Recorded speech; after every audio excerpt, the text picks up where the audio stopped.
to the flag of the United States of America and to the republic for which it stands, one nation, under God, indivisible, with liberty and justice for all.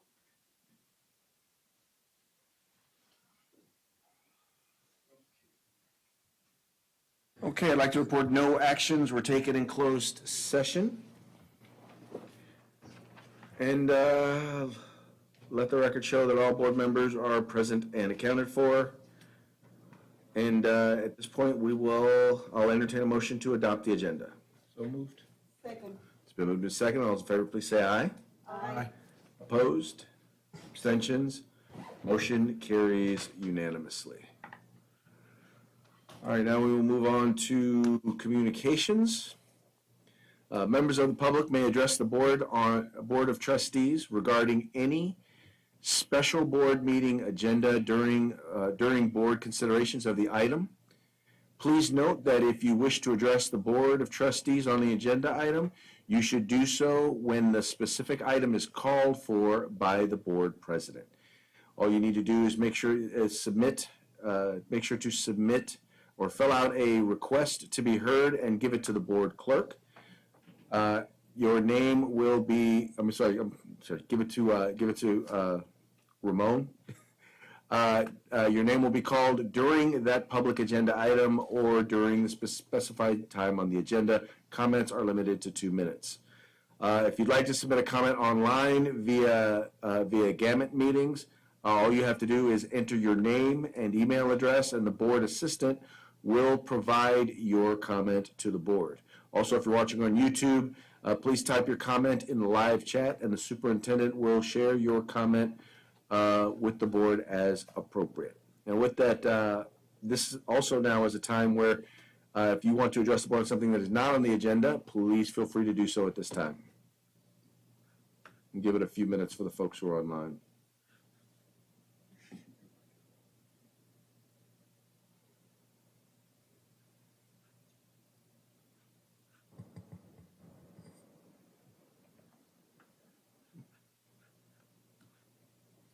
Comments? Nope.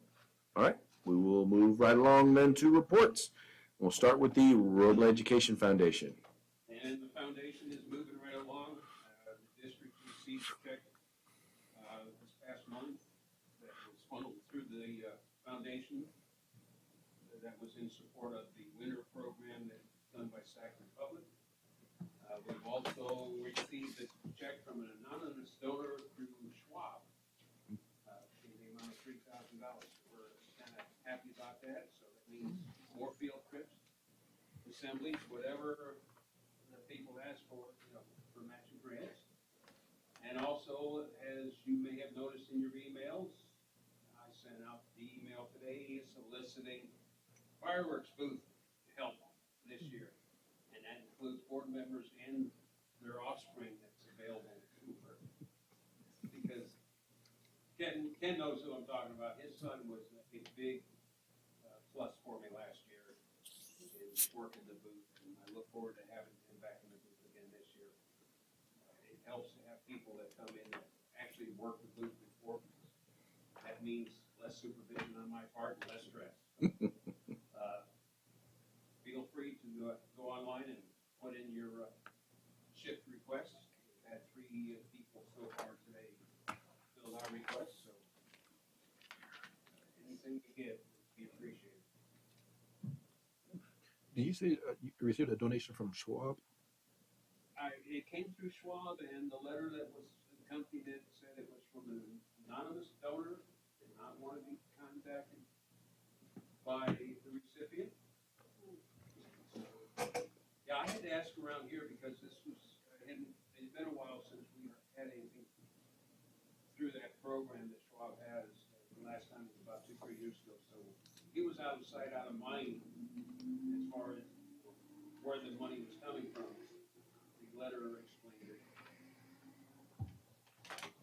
Thank you. All right. Thank you for that report. Now we'll have RTA, CSEA, and that then brings us to the superintendent's report. Thank you. Good evening, everyone. February. February is African American History Month here in our country, and Robla takes pride in celebrating this month in a number of ways. One of the first things that happens is that each week, resources about notable figures in American history of African American descent are sent to teachers so they can incorporate this information and these resources into their instruction. And we strongly encourage them to do that. And we have seen some wonderful ways that teachers take those resources and bring it into their curriculum during the month of February. We hope, of course, it happens well beyond February, but we are excited to provide this special resource at the time. We'll be doing music lessons, assemblies at each of our schools, and those are being scheduled throughout the month. We also have created some videos of important African American leaders and other leaders in our community speaking about the importance of Black History Month. Our own board president, Mr. DeLuz, created one of those videos, and we are sending those out to staff and students as well. Our big event is our Parent Empowerment Dinner, which will be taking place on Monday, next Monday, February 13th. Our guest speaker will be Chet Hewitt of the Sierra Health Foundation, a longtime ally of the Robla School District. And we are very pleased to let everyone know that Superintendent Tony Thurman, the state superintendent of schools, will be here with us as well, and he will help present our deserving students with an award, the Ruby Bridges Award.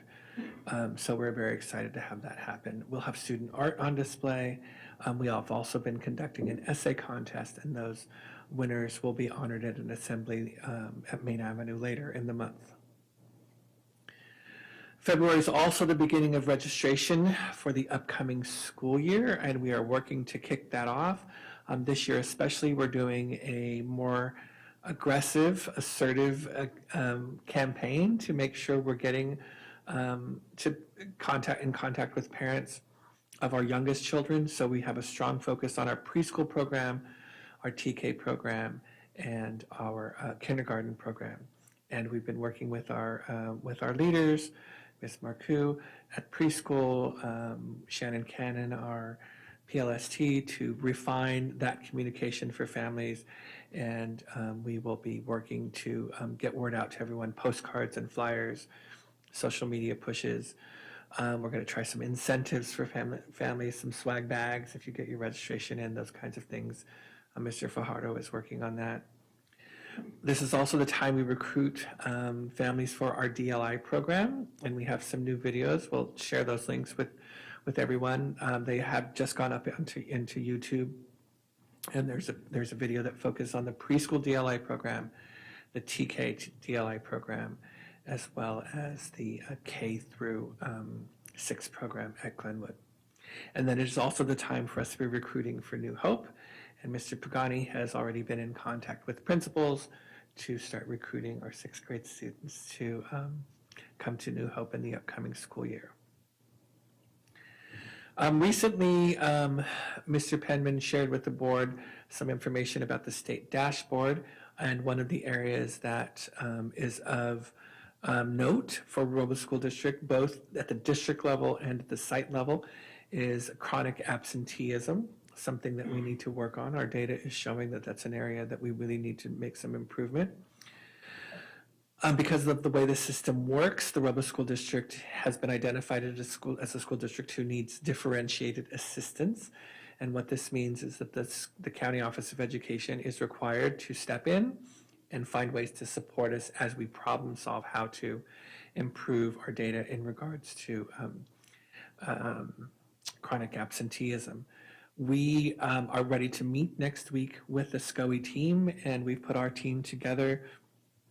Mrs. Lyon, Mr. Penman, Mr. Lopez, and myself will be meeting with the SCOE team to begin this work, but we've already begun to have discussions at Cabinet Mr. Lopez and his team, Ms. Fullwider especially, have put together some great data about our chronic absenteeism, really kind of differentiating what the data looks like and disaggregating it for different student groups and grade levels and those types of things. And so the principals have already begun to have these discussions at their school sites with their communities, parents, and staff alike.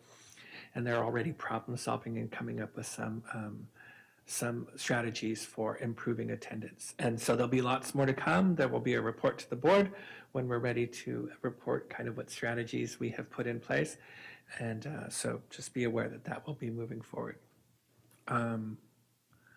I had some facilities things to say, but I'll leave that to Mr. Flores when he steps forward. And then finally tonight, I did want to mention that on the agenda tonight is an update on our expanded learning plan.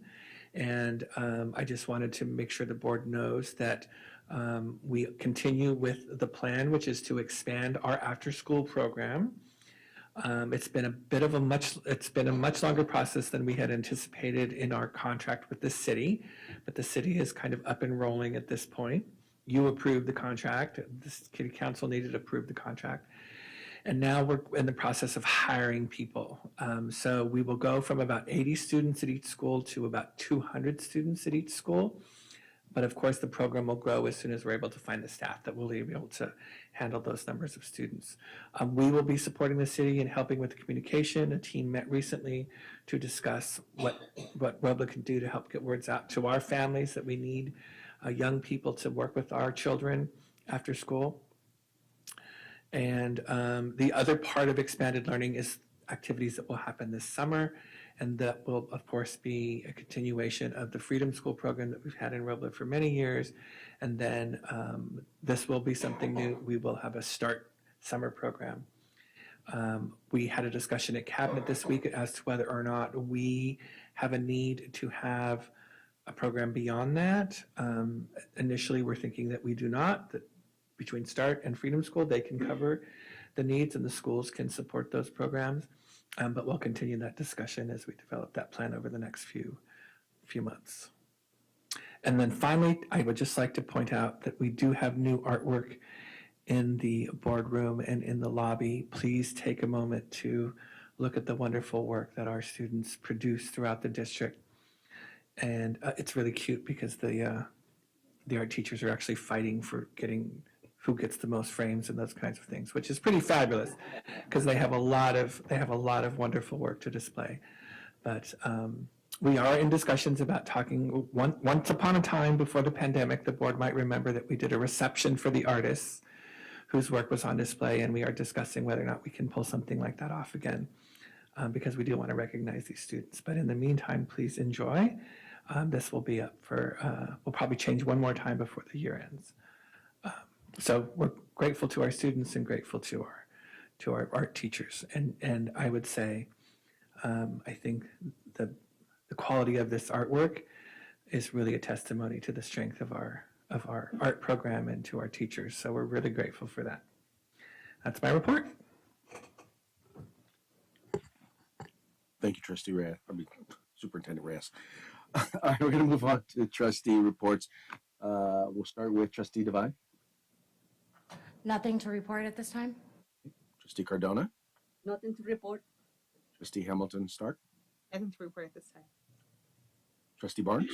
Nothing to report.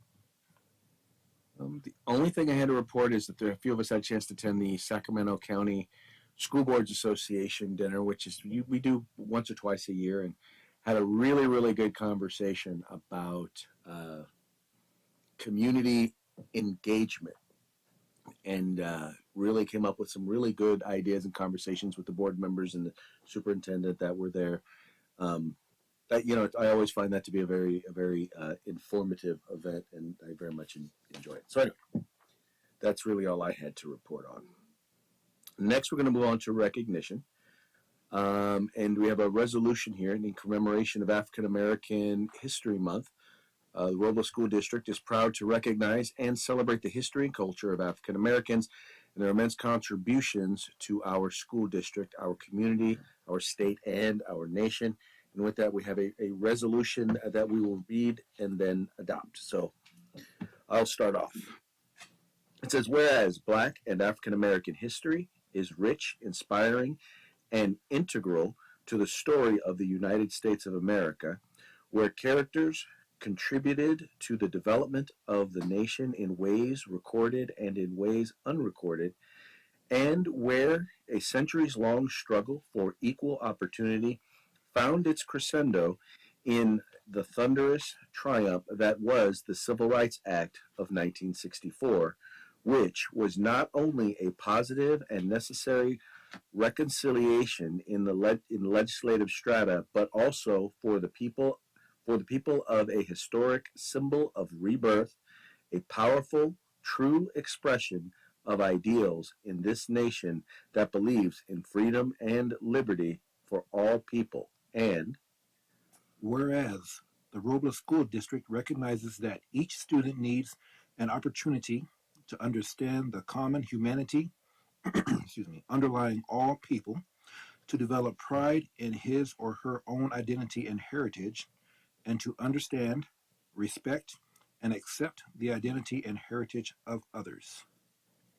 Whereas the History Social Science Framework for California Public Schools, kindergarten through grade 12, states appropriately that the history curriculum of community, state, region, nation, and world must reflect the experiences of men and women and of different racial, religious, and ethnic groups and must be integrated at every level. Whereas not only during the month of February, but truly the remainder of this year, it's important that Robla School District seek to understand how truthfully and holistically address African American disparity in education and diversity, hiring and in order to move toward greater equity and education system and the large communities.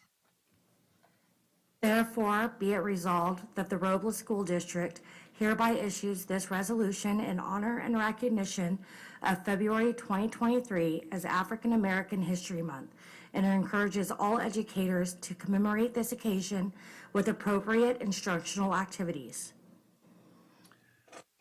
And then it reads, passed and adopted by the Governing Board of the Robla School District on the 9th day of February, 2023.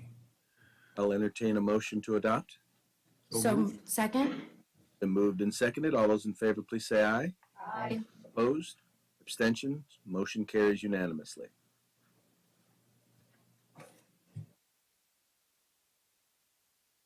And with that, we will move on to presentations and information, and we'll start off with the audit report. The audit report, I know we are ready in February, but it's tonight a partner from Wilkinson, Hallett and King and Company will present that report that is just our finances from July 1, 2021 through June 30, 2022. That's like summary. They spent about 2 weeks to then auditing out of our financials, and that's today's a summary of that. Good evening. I'm happy to be here.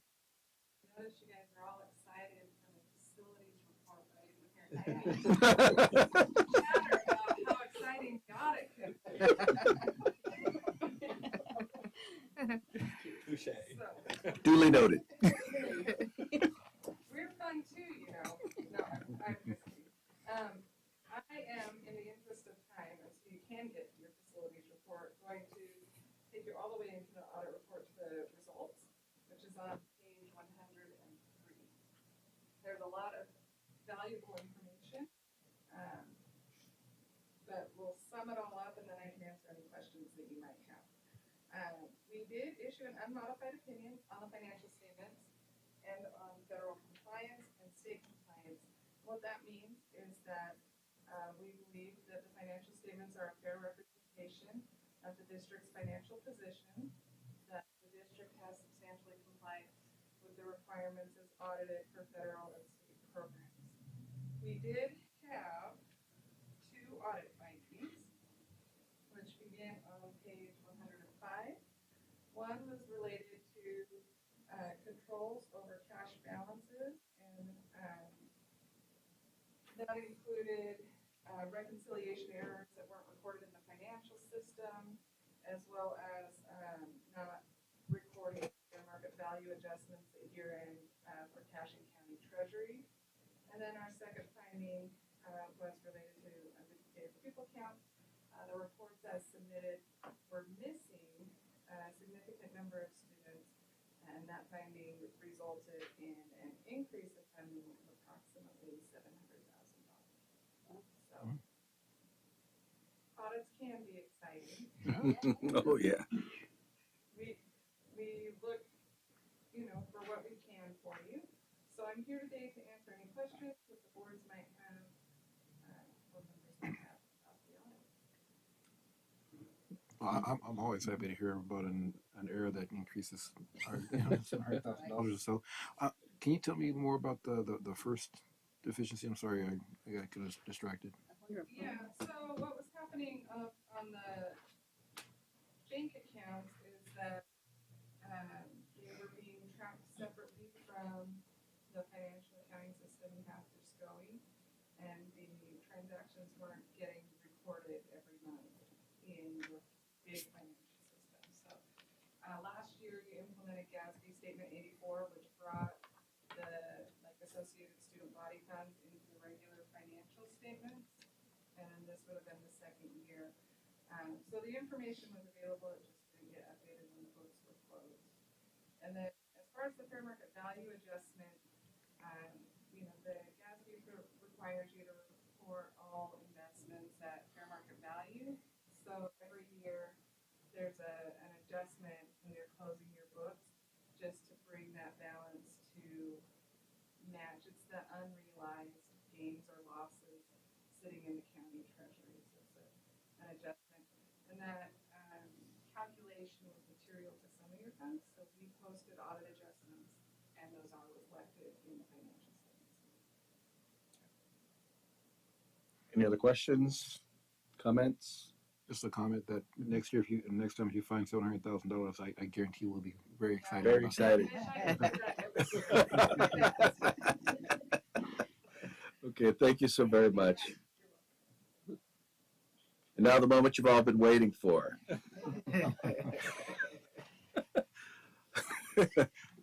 Live from the San Francisco Bay Area, a facilities update. Ruben has comments. We have coordinated. Good evening. Emilio Flores with CFW. Here to give you an update kind of where our facilities as a whole. Some of the things that we are embarking on going forward, and obviously trying to resolve some of the outstanding issues we've had in some of the facilities since the end of our major construction activities. First, over at Bell Avenue, we continue to look at corrections to the site drainage and roof drains off the new building. And so we hope to have that rectified. Obviously, we've had storms for the first time in 5 years. There we go.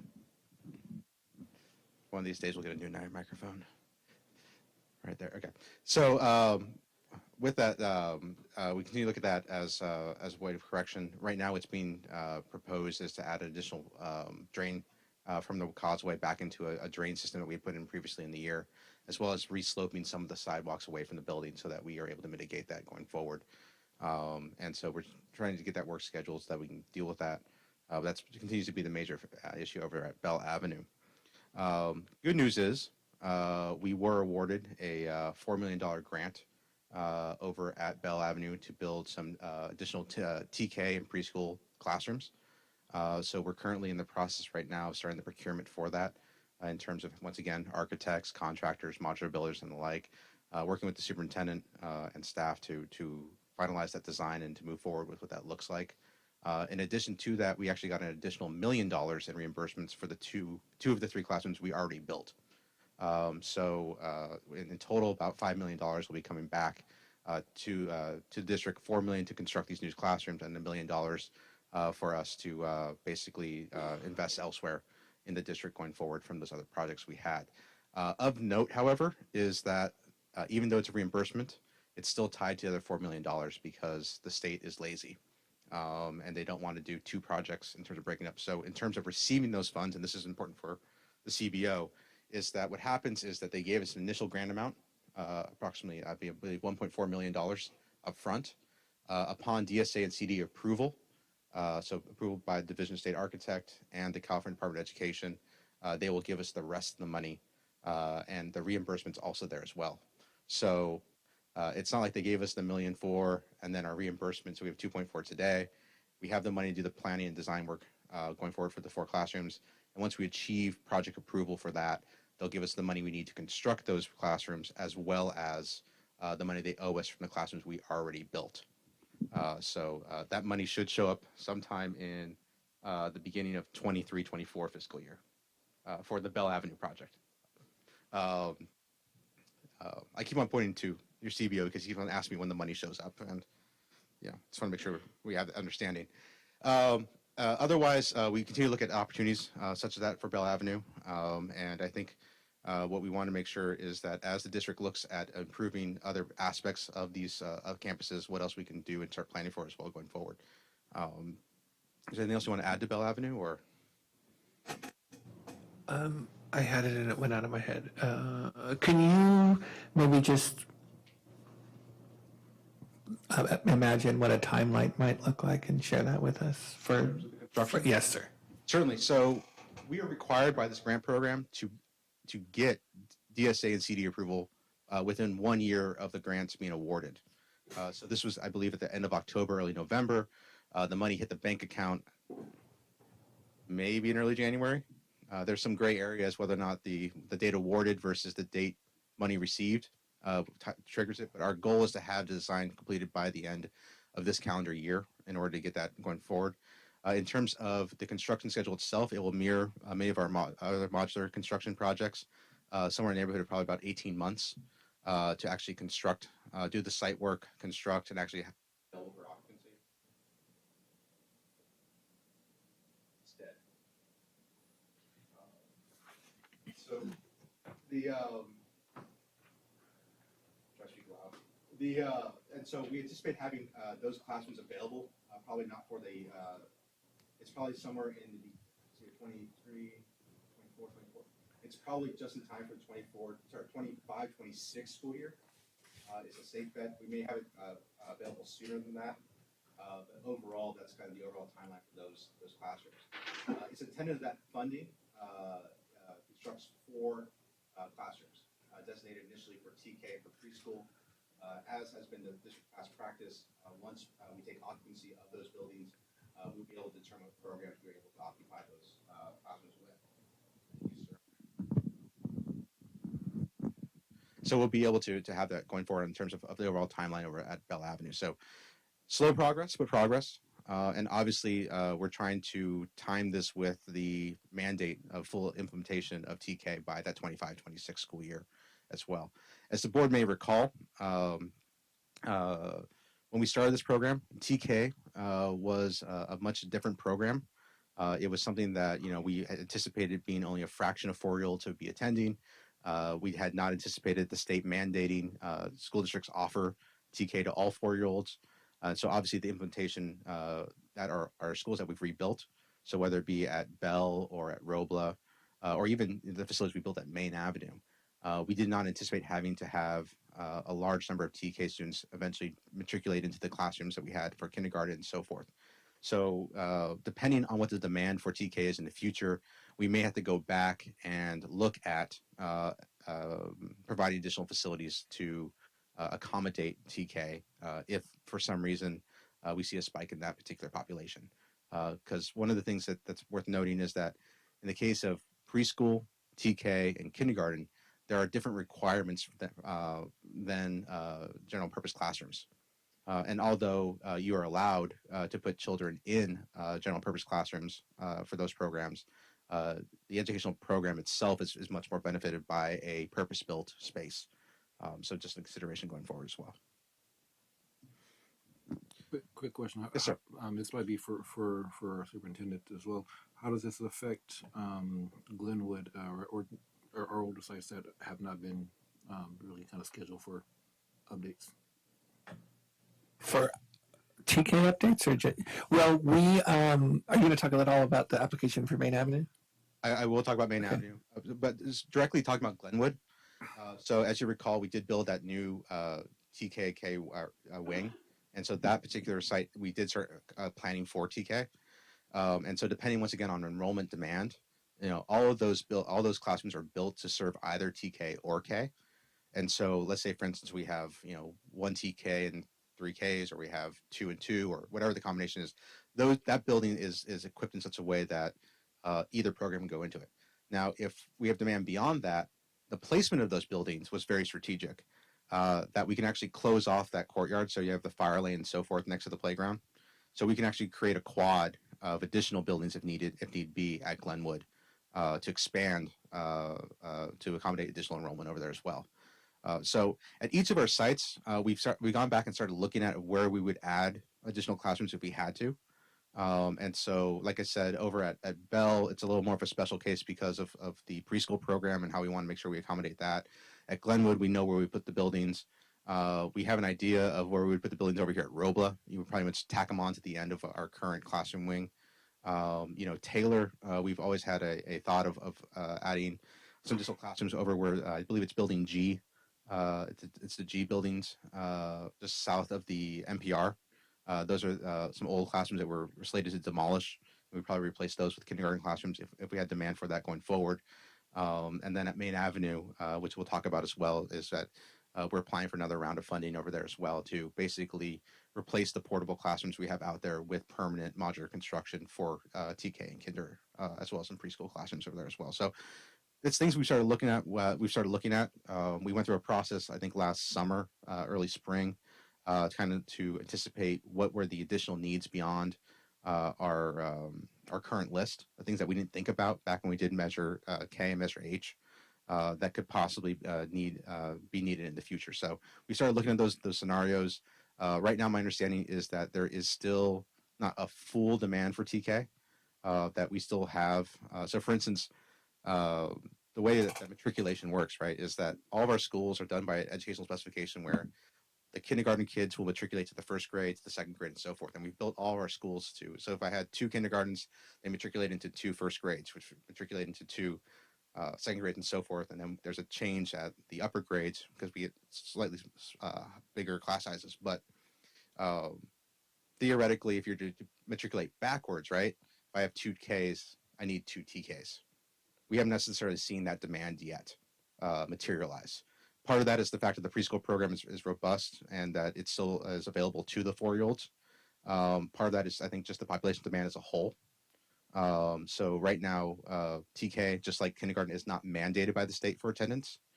And so if that does change going forward, there could be a possibility. But right now, from a facility standpoint, I think for the most part, we have a seat for every TK kid that's out there. And that's it. And some. So, see what happens when I leave for 2 months. On the Glenwood campus, speaking of that as well, we are moving forward with the planned construction of the shade structure. As you may recall, the original design was to have a permanent shade structure put in the courtyard where the amphitheater is currently. And so we're working with Mr. Castillo and trying to fast track that particular design and production. And obviously, we're also looking at identifying the proper funding source for that as well. And so that's something that we have been working on going forward. Also, as part of the project out there is that there's still some access improvements and security improvements needed in the admin. That's also work that we're continuing to look at and hopefully we'll have over the summer.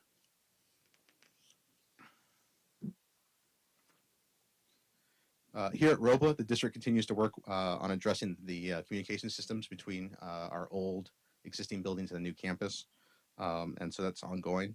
I do have a nice update in terms of the crosswalk that the CD wanted us to build over here on Rose Avenue. CD finally came back to us and it said that additional crosswalk was no longer needed. So after about 7 or 8 months of back and forth with CDE, they have now come to the conclusion that they're not going to require us that crosswalk. And so now we're back with the city of Sacramento amending the application so that we can close out that project. Hopefully the city of Sacramento agrees with us. If they do, there's about $70,000 in allowances that will be placed back into the district funds that were originally set aside for that project or that end of the project. Also, one of the other things we're looking at over there as well is to finalize a bidding package for the art room over here off the MPR as well. There's some additional work the district would like to have done there just to make sure that it's more purpose built, and we're looking to get that work bid out and underway as well. I'm not. Can you tell us why we no longer need the crosswalk? Certainly. So, you have a crosswalk, which is right there at the light, and so what CDE was trying to make the point is that if you are walking to school across the Rio Linda, that you would cross the street and then have to go past a driveway, which is what used to be the exit, or is still the exit right out here. And CDE does not typically like to have students crossing a driveway in order to get to school. And so what they would like to do is create a path of travel that would avoid any driveway possible. You may recall that we had to move. Originally, we had an exit, the entrance for Robla Elementary actually came off Claire. So the original design, we actually had traffic coming off of Claire into the parking lot, then exiting on Rose. And CDE actually required us to move that exit over onto Marysville. And even though it's a much busier street, even though it's people like to take that turn a little quick, they thought that was a safer ingress into that particular parking lot. And they were trying to create a similar situation over here on Rose. So basically, we would have had a crosswalk about 30 feet beyond the existing crosswalk. And what they would do, it would enable students to not cross Rose at the light, but come down to a less impacted traffic area, and then cross over right in front of the entrance to the old admin, right? So that they can enter the school site without having to cross the driveway that was there. And so what CD eventually came to the conclusion was they could not agree with the city of Sacramento of how to provide the power necessary for the lights. So the city of Sacramento, because it's their property, it's their street. And once we go off of our site, we're under the jurisdiction of the city of Sacramento. They were going to require us to have flashing lights in order to indicate that it was a school crossing, slow down. And we were in favor of that. But the problem and challenge we had over there was getting power to those lights. We had suggested solar power, very common, very efficient way to do things. The city did not want to be responsible. Sorry, the city's code did not require, did not allow you to have a battery operated flashing system. You had to have at least, you can have a battery backup, but your primary power had to be hardwired. And so we said, okay, we can go to the street light right here. That has power. Unfortunately, that panel is at full capacity. Okay, well, can we run it from the school site? Well, no, because it's technically city property, and you can't. It would be in kind if you were running the power over. Okay, well, where's nearest power? Well, it's across the 4 lanes of traffic. And so it just got to a point that it was a little. It's something that I think we can go back and revisit if it's something that we desire. But the school has done a good job of implementing a safety plan. There's supervision at pickup and drop off of that driveway. And CD basically agreed that was sufficient to address the concerns that they had.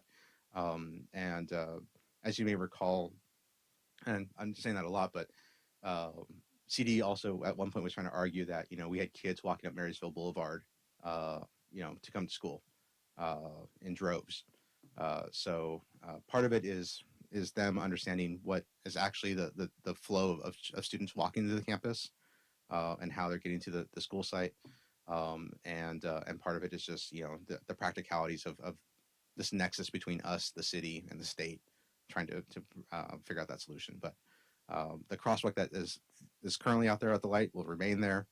Like I said, the site has supervision of those drive aisles at the times of dismissal and pickup, and CD came to the conclusion that was sufficient and did not require an additional additional crosswalk 40 feet away to address that as well.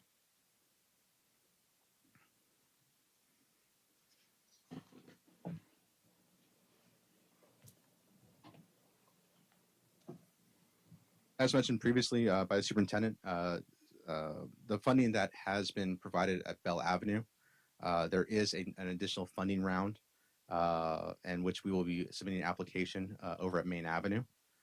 for a like project in terms of building additional transitional kindergarten and preschool classrooms at that site. This will be round 4. So far, we've benefited, I think, from 3 of the 4 rounds of funding. And so hopefully we'll be able to do that again. Just of note, you may have heard that in the budget proposal put in front by the governor, that they were moving monies around. There's about $500 million that were supposed to be added to this program for fiscal year 23-24. That has now been moved to 24-25 in the budget proposal. Hopefully it comes back. Hopefully, at the very worst, it actually materializes in 24-25. But for rounds 3, which will be funding the construction and design over at Bell, and round 4, which will be funding the design and construction at Main Avenue, if we're successful, is already in the state budget and allocated. So those funds are already guaranteed if they are awarded. So even though the governor has proposed to kick the can down the road a bit for the next round of funding, rounds 3 and 4 are fully funded within the state budgets already adopted. And if we are successful, those dollars will be provided to the district for those projects as well. Continuing the good news is that we're finally going to get our reimbursement for Taylor Street modernization. So before we started rebuilding schools, all you may remember that we went and modernized Taylor Street and added some additional classroom spaces over there as well. I think Trustee Barnes had kids there at the time. That's when we were doing this. And so we are finally getting that application processed and anticipating funding in the next 60 days. The better news there is that because we bled into 2023 with that application, is that every year the state allocation board adjusts the student pupil grants for inflation. So because they were unable to process us in December, and now we're in February, we're actually going to benefit from a 9.3% increase in the overall grant amount, which is an additional $250,000 in grants. So would have loved to have the money 5 years ago when we submitted the application. But the good news there is that we have benefited from the increases in those grant amounts. And so we will be having those dollars coming to us very soon. And hopefully that will be in the coffers by late March or early April. With that, I'm happy to take any questions you may have. Any questions? I've asked all my questions. I miss anything? No, thank you. Yours was much more thorough than mine. Thank you so much. Thank you so much. Thank you. Thank you. And we'll move on to the approval of the consent agenda. I'll entertain a motion to approve. So moved. Second. Been moved and seconded. All those in favor, please say aye. Aye. Opposed? Abstentions? Motion carries unanimously. Now we'll move on to action items. Item A, approve 5% increase in board compensation. So moved. Second. Moved in second. Is there any discussion? Hearing none, move forward to a vote. All those in favor, please say aye. Aye. Opposed? Abstentions? Motion carries unanimously. Item B, approve board representative to serve as California School Board Association's appointed delegate member for Sub-Region 6B. So moved. Second. It's been moved and seconded. Okay, this one just has me a little confused because there's no names. I guess we put whatever name we want to put in here. Okay. Well, So at Yes. this point, you guys would discuss who wants to appoint who. So this is not like an approval, this is more like who would like to delegate it to that. So it's a 2-year term, so it should be between these 3 because me and you are up for re-election next year. Yeah. Okay. It should be between these 3. well, I think Ken already discussed wanting to be on board. Oh, I didn't hear that. There you go. Yeah, that's what I was trying to recall. I'm like, I thought we, okay, so yeah, Okay. I wasn't here for that. that's right, you weren't. So then, Ken Barnes. Point. And All right. So then on that note, I will, I'll entertain a motion to approve appointing Ken Barnes as the board representative to serve as California School Board Association appointed delegate assembly member for Subregion 6? So moved. Second. Been moved and second. Is there any discussion? Any debate? Hearing none, move forward to a vote. All those in favor, please say aye. Aye. Opposed? Abstentions? Motion carries 401. Item C, approve revised expanded learning opportunities plan. So moved. Second. Moved and seconded. Would you like to discuss? And the plan, we adopted the plan last school year. And this is just an annual requirement that we bring the plan back for an update. So we're not making any changes to how our plan works. It's still, as I described in my report today, that is how we will move forward. Any further discussion, debate? Hearing none, move forward to a vote. All those in favor, please say aye. Aye. Opposed? Abstentions? Motion carries unanimously. Item D, approve Playworks education contract for Taylor Street School. So moved. Second. Been moved and seconded. Discussion?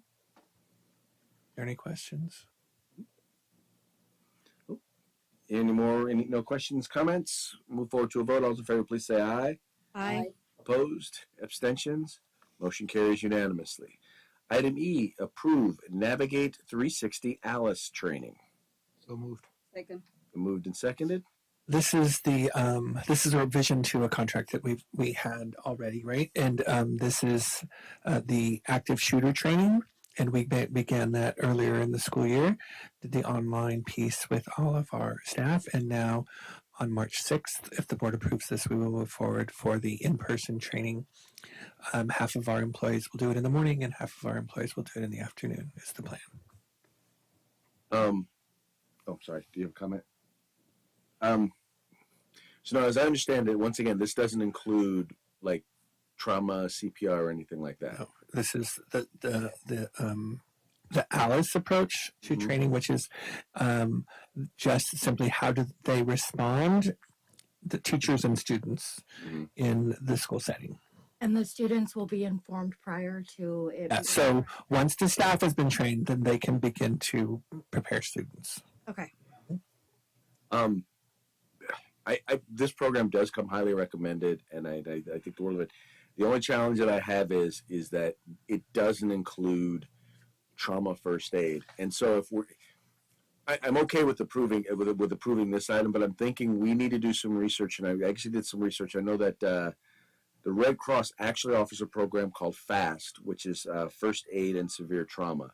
One of the number one concerns oftentimes when there are these events is people bleeding out because they don't get the sort of first aid that they need in order to stop the bleeding.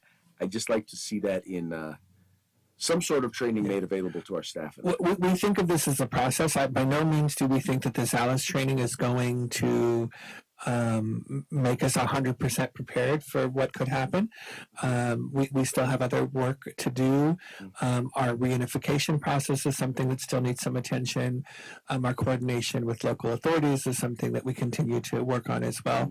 And so, Mr. DeLuz, I assure you that what you're requesting can be part of the continued process that we look into as we continue to prepare students and staff for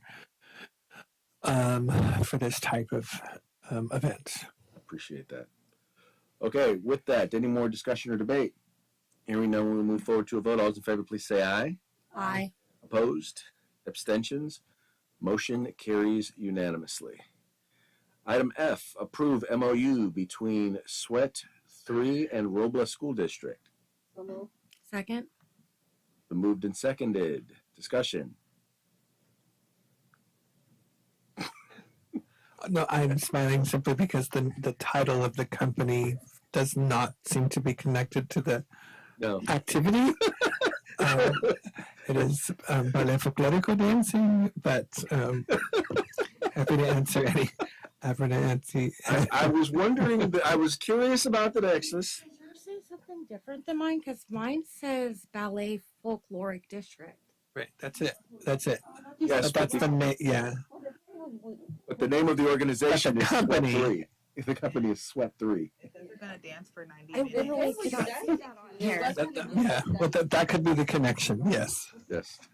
Okay. Oh, I guess this is different than what he's reading off of. Okay. All right, and then is there any other discussion or debate? Hearing none, we'll move forward to a vote. All those in favor, please say aye. Aye. Opposed? Abstentions? Motion carries unanimously. Section 9, board member requests for future agenda items or reports. Trustee Devine. Nothing at this time. Trust- Nothing at this time, thank you. None. And I have nothing to request. And with that, this meeting is adjourned. Thank you for joining us.